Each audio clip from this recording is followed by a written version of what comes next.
하나님 말씀은 열왕기상 12장 16절에서 24절까지의 말씀입니다. 열왕기상 12장 16절에서 24절입니다.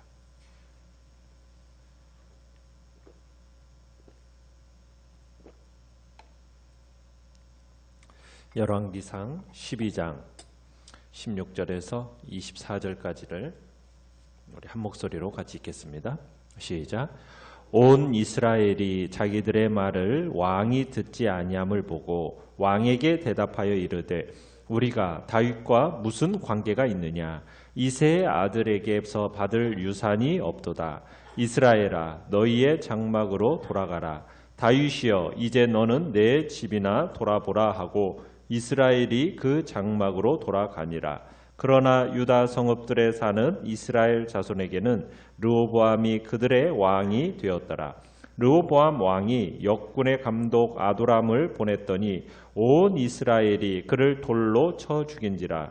르호보암 왕이 급히 수레에 올라 예루살렘으로 도망하였더라. 이에 이스라엘이 다윗의 집을 배반하여 오늘까지 이르렀더라. 온 이스라엘이 여로보암이 돌아왔다 함을 듣고 사람을 보내 그를 공회로 청하여 온 이스라엘의 왕으로 삼았으니 유다 지파 위에는 다윗의 집을 따르는 자가 없으니라.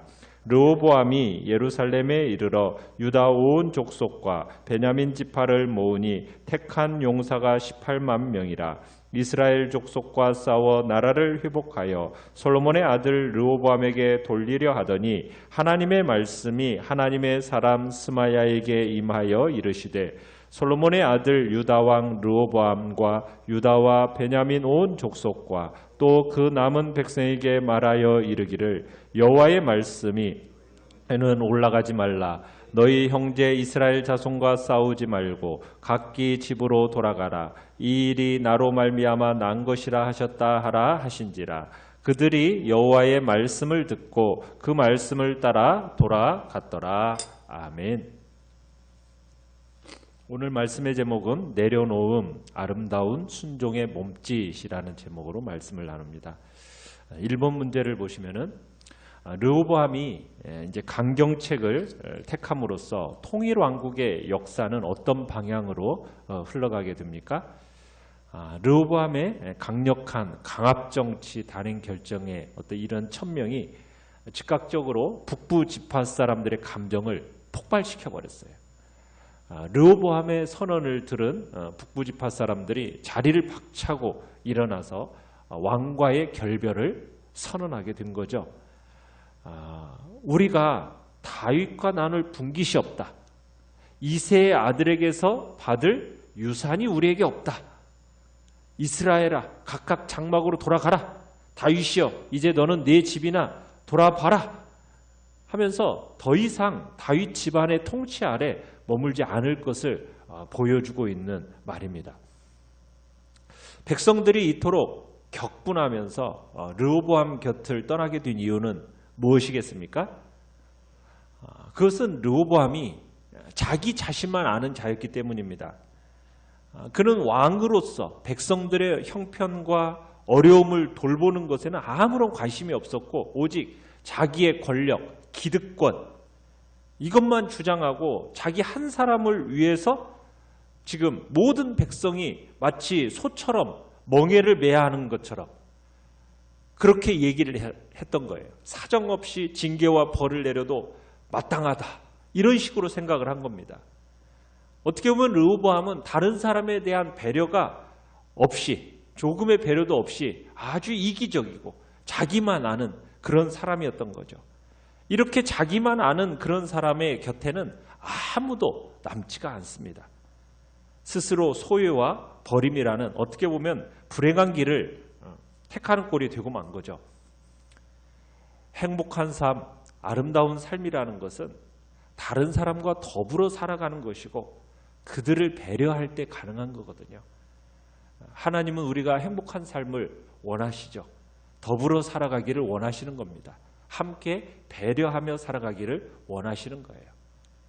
다른 사람을 배려하고 다른 사람을 사랑하며 살아가는 그 삶에 행복함이 있거든요. 그런데 지금 르호보암 같은 경우는 오직 자기의 권력과 기득권만 주장하고 백성들에 대한 배려 없는 이러한 행동이 결국 모두가 떠나도록 만들게 된 겁니다. 자, 그런데 르호보암은 이 사태의 심각성을 파악하지 못할 정도로 어리석었습니다. 18절을 보시면은 르호보암이 강제 노동을 감독하던 감독관 아도람을 이 이스라엘 백성들에게 보냈습니다. 자, 그랬더니 온 이스라엘이 모여가지고 그를 어떻게 했습니까? 돌로 쳐 죽였습니다. 아마 르호보암이 이 사람을 보낸 이유가 뭐였을까요? 사람들의 동요를 진정시키기 위한 거였겠죠. 그렇다면 사람을 잘못 선택한 겁니다. 강제로 노동을 담당하던 이 사람을 보내면은 사람들이 지금 마음 상태가 좋지 않은데 가만히 놔뒀겠습니까? 만약 협박을 해서 제압하려고 보냈다면 상황의 심각성을 전혀 고려하지 못한 처사인 거죠. 아주 어리석은 결정이었던 거죠. 또 아무 일도 없었던 것처럼 평상시처럼 일을 진행하기 위해서 보냈다면 정말 사리 판단이 부족하도 한참 부족한 처사였다라는 것을 우리가 보게 됩니다.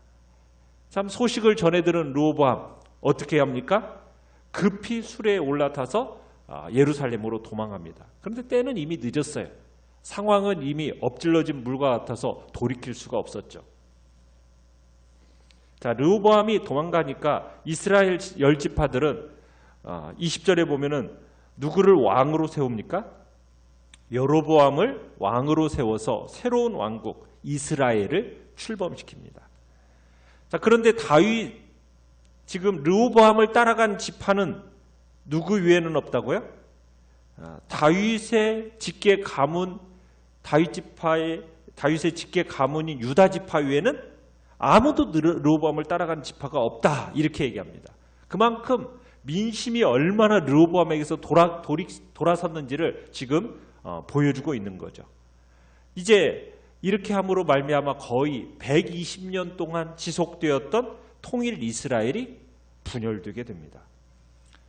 사울이 죽은 이후 다윗과 솔로몬이 80년 동안 피땀 흘려서 이룩한 통일 이스라엘 왕국이 지금 르호보암의 어리석은 결정, 3일 만에 내린 이 어리석은 결정으로 말미암아 순식간에 두동강이 나고 말게 된 겁니다. 깨어진 것을 하나로 모아간다는 것은 참으로 어렵습니다. 그런데 하나인 것을 여러 개로 깬다라는 것은 너무나 쉬운 거죠. 이 어리석은 지도자의 잘못된 결정 하나가 정말 이렇듯 커다란 파장을 가져오게 된 겁니다. 자, 2번 문제를 보시면, 자, 르호보암이 예루살렘으로 돌아와 유다와 베냐민 지파를 모은 이유는 무엇입니까? 자, 북부 지파의 이 반란에 직면한 르호보암이 세겜으로부터 황급히 예루살렘으로 돌아와서 유다와 베냐민 지파 사람 얼마를 모았습니까? 용사 18만 명을 동원했습니다. 이유는 무엇이에요? 이스라엘 족속과 싸워서 나라를 회복하겠다라는 이유입니다. 반역한 10지파를 평정해서 다시 자기 수하로 두겠다라는 그런 이유 아래에서 군사를 소집하게 된 거죠. 자, 3번을 보시면, 자, 르호보암이 통일 왕국을 회복하고자 이스라엘과 싸우려 했던 계획을 포기하죠. 자, 포기하는 이유가 무엇입니까? 자칫 잘못하면 엄청난 내란과 동족 상잔이 일어날 상황이었는데 하나님의 말씀이 스마야라는 선지자를 통해서 임하였기 때문에 싸우려던 계획이 포기되어집니다. 그러니까 지금 이 분열의 역사는 누가 하신 일이라는 거예요? 하나님이 하신 일이라는 거예요. 그러니까 서로 싸우지 말고 각자 집으로 돌아가서 그냥 분열 왕국의 현실을 받아들이라는 겁니다. 결국 르호보암과 그 추종자들이 이 말을 어떻게 합니까? 받아들입니다. 하나님의 말씀이 정치적으로 도저히 피할 수 없는 이 유혈 사태를 막아준 거죠. 결국 이스라엘 왕국은 하나님의 예고대로 마침내 영원한 분열의 시대로 접어들게 된 겁니다. 자, 우리가 여기서 생각해야 볼 것은 이들 모두가 지금 선지자를 통해서 하나님의 말씀을 듣게 된 곳이 지금 어떤 자리였는가에는, 지금 하나님의 말씀을 듣게 된 것은 이들이 지금 전쟁을 위해서 출정하는 자리에서 하나님의 말씀을 들었습니다. 이 전쟁은 하나님이 기뻐하시지 않는 전쟁이다.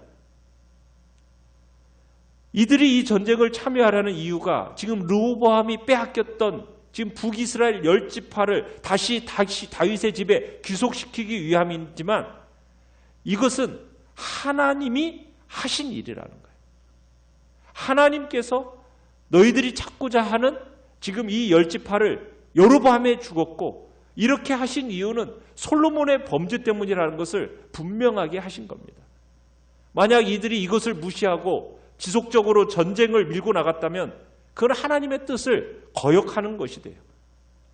그런데 다행히도 선지자를 통해서 전해진 이 말씀이 자기들에게 있어야 할 그 본연의 자리를 다시 찾을 수 있게 한 겁니다. 하나님의 말씀이 그들이 피해야 할 일, 그들이 있어야 할 곳을 확인시켜 준 거고, 더 이상 그릇된 일을 행하지 않을 수 있도록 한 거죠. 4번을 보시면 하나님께 한 번도 묻지 않고 최악의 선택을 거듭한 르호보암을 끝까지 버리지 않으시고 그에게 선지자를 보내시는 하나님의 모습에서 무엇을 느낍니까? 하나님은 자기 백성이 잘못된 삶의 자리에 서 있거나 잘못된 행동을 하고 있을 때 하나님은 내버려 두시는 분이 아니십니다. 자기 백성을 그냥 내버려 두지 않으시고 하나님은 어떻게 하시는 분이에요? 당신의 뜻을 말씀을 통해 보여주시는 분이십니다. 왜? 자신의 뜻을 우리를 통해서 이루고자 하시는 것이 하나님의 원하시는 계획이기 때문에 하나님은 우리가 잘못된 길을 자꾸 갈 때마다 말씀을 통해서 우리로 하여금 권면하시고 돌이키기를 원하시기 때문에 하나님은 항상 우리에게 뭐 하시는 분이라고요? 말씀을 통해, 하나님의 말씀을 통해 우리에게 끊임없이 이야기하시는 분이라는 거예요. 우리가 어그러지고 잘못된 길의 자리에 처해 있을 때 하나님은 오늘날도 우리에게 동일하게 어떻게 하십니까? 성령님을 통해서 하나님의 말씀을 우리의 심령 가운데 말씀해 주십니다. 아니면은 우리가 전에 들었던 말씀을 기억나게 하십니다. 우리의 삶의 현장에서 묵상하는 말씀을 통해서 우리가 마땅히 해야 할 일, 우리가 서에 있어야 할 곳, 이것을 확인시켜 주시는 분이 바로 하나님이시라는 거예요. 그러니까 우리는 하나님이 주시는 이 말씀의 방향을 따라서 우리의 삶의 위치, 삶의 방향을 정해야 되는 겁니다. 그렇게 할 때 우리가 하나님을 섬기는 자로서 하나님이 원하시는 그 자리에 서서 하나님의 뜻을 아름답게 이루어가는 도구가 될 수 있는 것입니다. 우리는 우리에게 들려지는 하나님의 말씀, 그 말씀에 귀를 기울일 줄 아는 사람이 되어야 된다. 그래서 24절 끝에 보면 그렇게 얘기하죠. 그들이 여호와의 말씀을 듣고 그 말씀을 따라 돌아갔더라. 르호보암과 그 백성들이 보여준 순종입니다. 나라가, 왕국이 둘로 나뉘는 것이 하나님의 뜻이라는 것을 받아들인 거죠. 그리고서는 더 이상 인간적인 행동을 앞세우지 않게 됩니다. 르호보암, 스마야 선지자의 만류로 지금 이제 이스라엘의 반란을 진압하기 위한 전쟁을 시행하지 않은 것, 그것이 비록 르호보암이 무분별한 사람이었다고 해도 즉위 초까지는 하나님을 두려워하는 사람이었다라는 것을 우리에게 보여줍니다. 역대기의 병행 구절인 역대하 11장 17절에서는 르호보암이 3년 동안 다윗과 솔로몬의 길을 따라 행함으로 나라가 강성했다라고 증거하고 있습니다. 그러니까 즉위 3년 동안까지는 하나님의 말씀에 순종하는 삶을 살았다라는 것을 보여주는 거죠. 그러니까 다윗의 집에 흐르던 이 신앙의 빛이 희미하긴 하지만 남왕국 유다에 남아있음을 보여주는 것이고, 그것 또한 감사한 일인 거죠. 우리 5번을 보시면은 자, 하나님이 하라고 하시는 일과 내가 하고 싶은 일이 다를 때 여러분 어떻게 하겠습니까? 무엇이든 객관적으로 이게 낫다. 대세를 따라야 한다. 이런 생각으로 결정하지 말고 하나님이 보시기에 어떤 것이 옳을까? 이걸 고민하면서 말씀과 기도 속에서 하나님의 뜻을 분별해 결정하시기를 바랍니다. 그래서 정말 하나님 앞에서의 아름다운 순종의 몸짓, 첫 번째는 내려놓음이에요. 나 자신의 뜻과 계획을 내려놓고 하나님의 말씀을 나의 뜻으로 받아들이는 그 자리에 있는 것이 우리 하나님의 백성들이 가야 할 길인 거죠.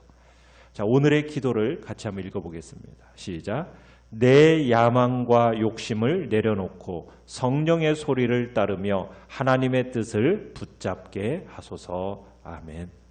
오늘 말씀을 생각하면서 주의 말씀에 통하여 우리에게 들려주시고자 하는 이 복된 음성이 우리의 심령을 사로잡아서 그 말씀 따라 순종의 길을 걸어가는 복된 한 날 되게 해달라고 기도하시고요.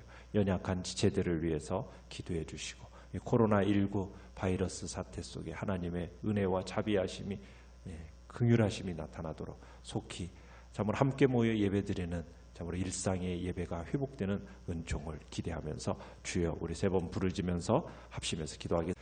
하나님 말씀은 열왕기상 12장 16절